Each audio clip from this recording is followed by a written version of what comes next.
কলকাতায় বিজেপির উপর জোড়া হামলা, দুটি ক্ষেত্রে অভিযোগের তীর তৃণমূলের দিকে। সদস্য সংগ্রহ অভিযানের প্রচার সভা উপলক্ষে রবিবার সকালে এলাকায় পতাকা লাগাচ্ছিলেন বেহালার রায় বাহাদুর রোডের বিজেপি কর্মীরা। অভিযোগ, সেই সময় সশস্ত্র অবস্থায় তাদের উপর চড়াও হন জনা 25 তৃণমূল কর্মী। চলে বেধড়ক মারধর। হামলায় আহত 3 জনের মধ্যে এক বিজেপি কর্মীর অবস্থা আশঙ্কাজনক। 61 বছরের পঞ্চুলাল সাহের মাথায় আঘাত লেগেছে। প্রথমে বিদ্যাসাগর হাসপাতালে ভর্তি করা হলেও পরে তাকে আলিপুরের একটি বেসরকারি হাসপাতালে স্থানান্তরিত করা হয়। যদিও হামলার অভিযোগ অস্বীকার করেছেন 116 নম্বর ওয়ার্ডের তৃণমূল কাউন্সিলর কৃষ্ণা সিংহ। লিখিত অভিযোগ দায়ের হলেও এখনো কাউকে গ্রেফতার করেনি পুলিশ। নীতিশ কুমারকে বিহারের মুখ্যমন্ত্রী পদে বসাতে জেডিইউ এর তৎপরতা তুঙ্গে। চিঠি দিল রাজ্যপালকে। জেডিইউ এর রাজ্য সভাপতি বশিষ্ঠ নারায়ণ সিংহের দাবি, তাদের দলের পাশাপাশি আরজেডি, কংগ্রেস, সিপিআই এবং নির্দল মিলিয়ে মোট 130 জন বিধায়ক নীতিশ কুমারকে সমর্থন করছেন। সমর্থন জানিয়ে সেই চিঠি পাঠানো হয়েছে রাজভবনে।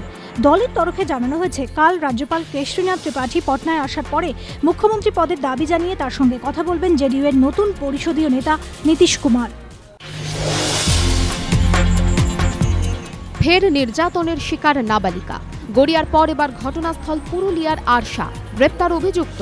শিরকাবাদ গ্রামের বাসিন্দা এই 8ম শ্রেণীর ছাত্রের দাবি, শনিবার বাড়িতে ঢুকে তাকে ধর্ষণের চেষ্টা করেন প্রতিবেশী যুবক দীনবন্ধু চট্টোপাধ্যায়। ছাত্রের পরিবারের দাবি, ঘটনার পর গ্রামে সালিশি সভা বসিয়ে বিষয়টি মিটমাটের চেষ্টা করেন প্রতিবেশীদের একাংশ। আরশা থানায় লিখিত অভিযোগ দায়ের করে অভিযোগকারিনীর পরিবার। তাদের দাবি, মামলা প্রত্যাহারের জন্য চাপ দিচ্ছে অভিযুক্তের পরিবার।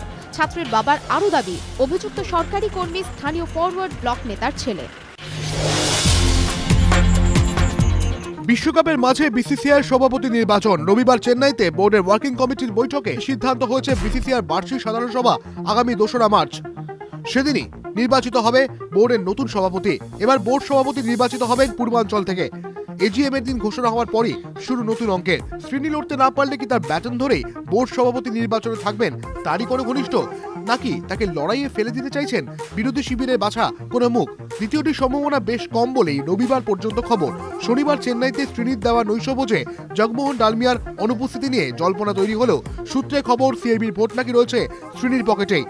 শনিবার রাতে নতুন বোর্ড সভাপতি হিসেবে উঠে এসেছে শিবলাল যাদবের নাম, যিনি শ্রেণীর অত্যন্ত ঘনিষ্ঠ, যিনি শ্রেণী সরে দাঁড়ানোর পর বোর্ডের অন্তর্বর্তীকালীন সভাপতির দায়িত্ব সামলেছেন।